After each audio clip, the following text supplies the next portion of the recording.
UNH Lecturers United AAUP. Yay, our new lecturer on campus.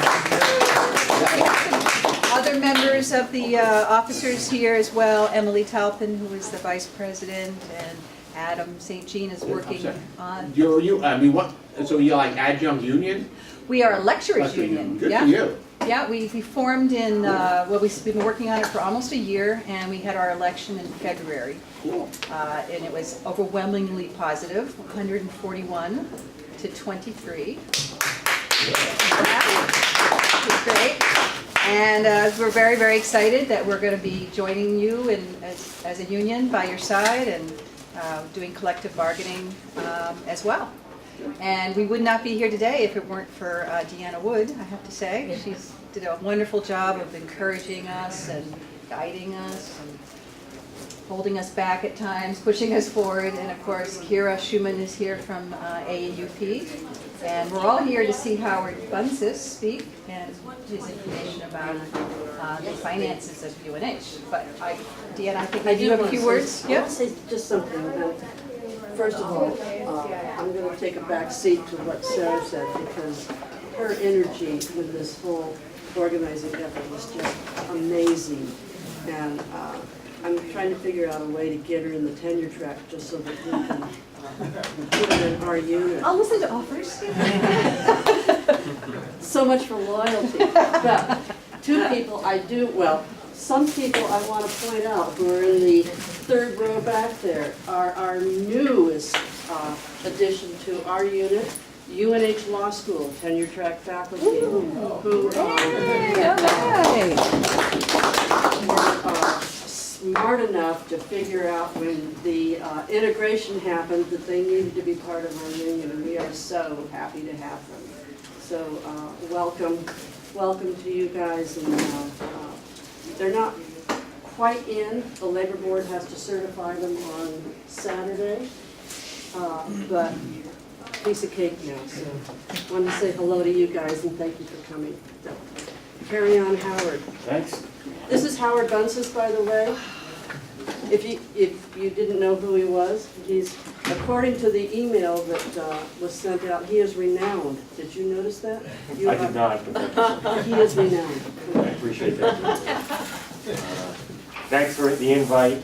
I have known Deanna we served together at the National AAP for many years together. I think it's been a long time, Howard. It's been a long time. So it's great to be back in Durham. We were here not very long ago in October.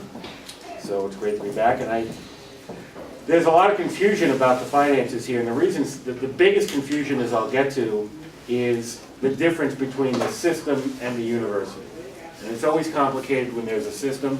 And I will try to point out to you what we're using the system for and how I'm able to parse out what's going on specifically on your campus, and then talk a little about some negotiating strategies in general at the end without getting that specific. So these are the things we're going to talk about.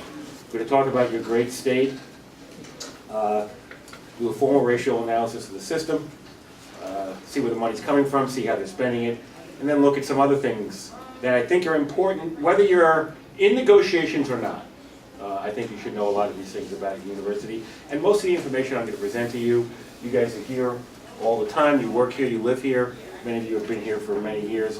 You guys know all of this, and hopefully I'm going to present it in a way that makes it a little more presentable. So we'll start with the state. And you guys know the way the state government here in New Hampshire works very similar to a lot of other states. Everything's done on a 2-year basis, on a biennium. So these two bars are the estimated 14 and 15 bars on what they call unrestricted revenue. And the two main funds they add together are the general fund and the education fund. And those are the two funds which the money to support this university comes from. And I think what you see here, and I even scaled it, I can tell you, as a presenter, many of you guys present, see where my cursor is here?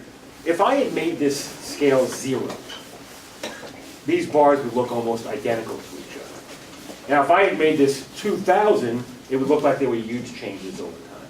I think this is given, so this is about $2 billion that the state is bringing in, $2.3 billion the state is bringing in. And yes, there was a dip here, but look at that dip. we're to compare this dip to the decline in the appropriation from the state to your university at that time. The decline was very serious, but the dip here, as you see, is not very serious.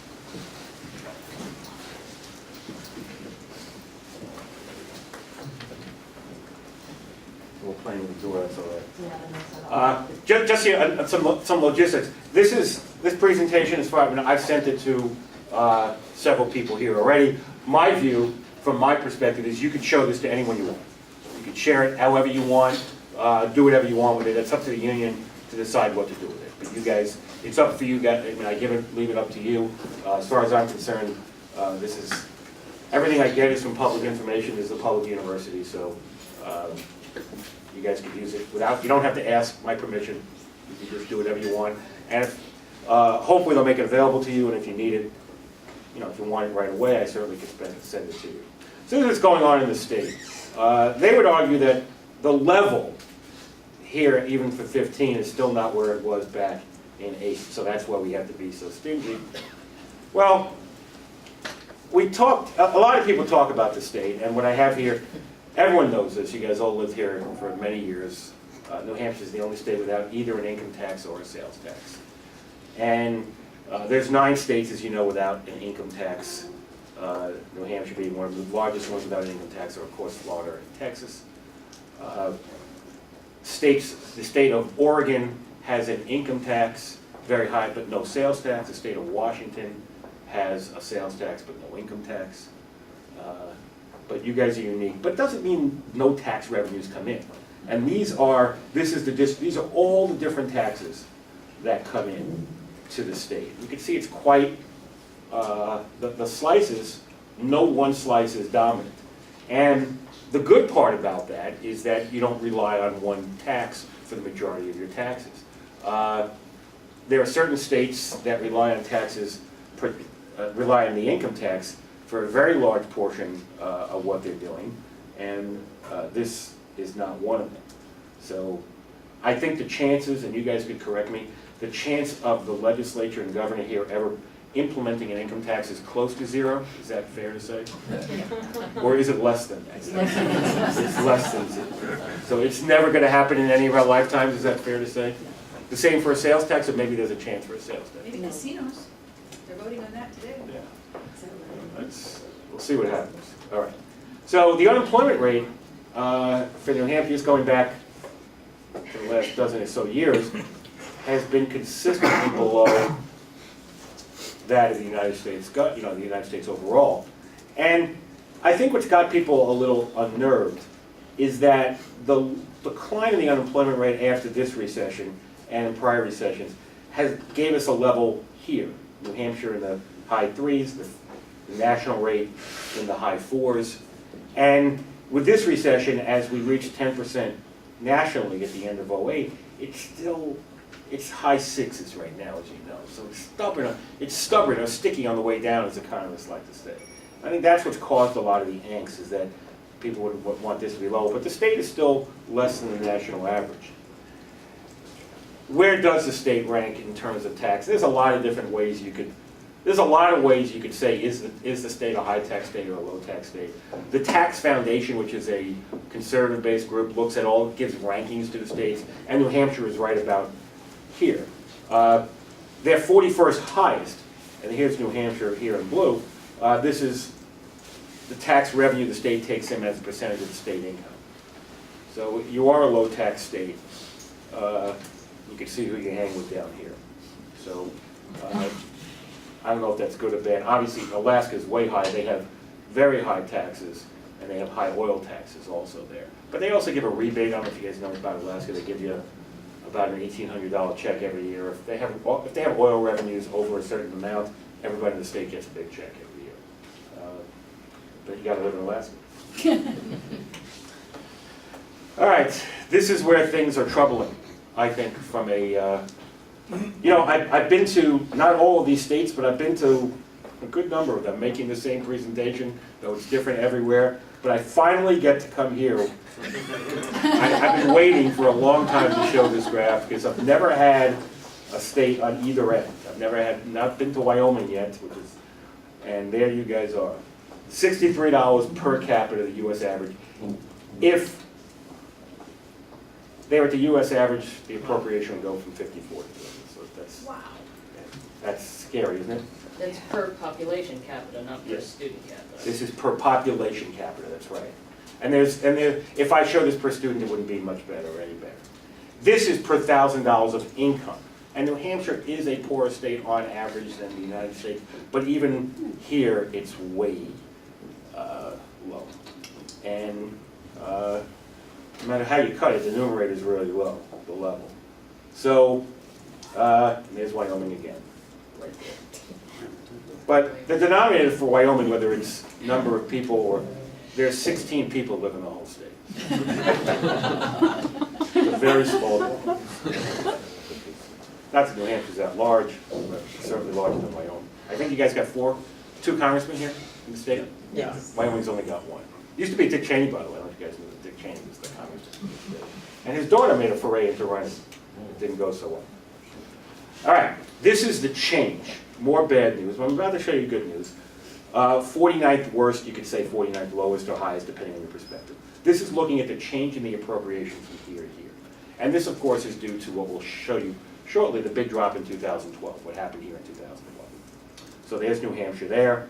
So we have levels, two different ways of looking at levels, and changes. So either way, it's not very good. In conjunction with that, New Hampshire has the highest in-state tuition of any of the public four-year colleges. This is typically undergraduate resident tuition. So you have the highest, so there you go, you're first. This regression is interesting. This is a regression. I did not do it, but I think it's relevant. R squared is 40.45. That means we're explaining 45% of the variability among states. So here's New Hampshire with low state support, but very high tuition. There's Wyoming. You can see Vermont kind of there, Jersey, Pennsylvania, Rhode Island, Massachusetts. So a lot of the states in this region are up here. You can see that. But this is still, for those of you who teach stat, the first word that comes to mind, of course, is this is an outlier. Let's throw this one out. You can't throw them out. There's only 50 of them.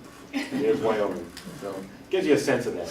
And here's what I've been talking about. And here I scaled this down to 0. And you still see, starting at 0. So this is the systems appropriation to everybody. We'll parse out this particular campus. And this dropped from roughly 100 to 50, the 50% drop. Unheard of. No other state had a drop like this. No one had anything close to this. And now, these are pretty much set in stone, though they're not signed into law yet. From what I'm gathering, this comes from the governor's budget. These numbers come from the governor's budget. I can't imagine the two houses of the legislature are going to differ very much from where these two are going to be. They may not be exactly the same, but they definitely won't change very much from where they are. So this is what you're facing, and this is what the administration always points to as the problem. But here's the good news. When you look at this change, now we're looking at the change from 13 to 14. This just came out 5 days ago. This is a new Grapevine report. State Higher Ed Education Offices, SHEO, they're sometimes called, Grapevine, it's all the same. And they just came out with this, looking at, so we have the most recent data. So New Hampshire is first in the most positive change from last year to this year, to the current year we're in now. So it's this guy right here. This change is the largest percentage change of any state in the country. The change from here to here.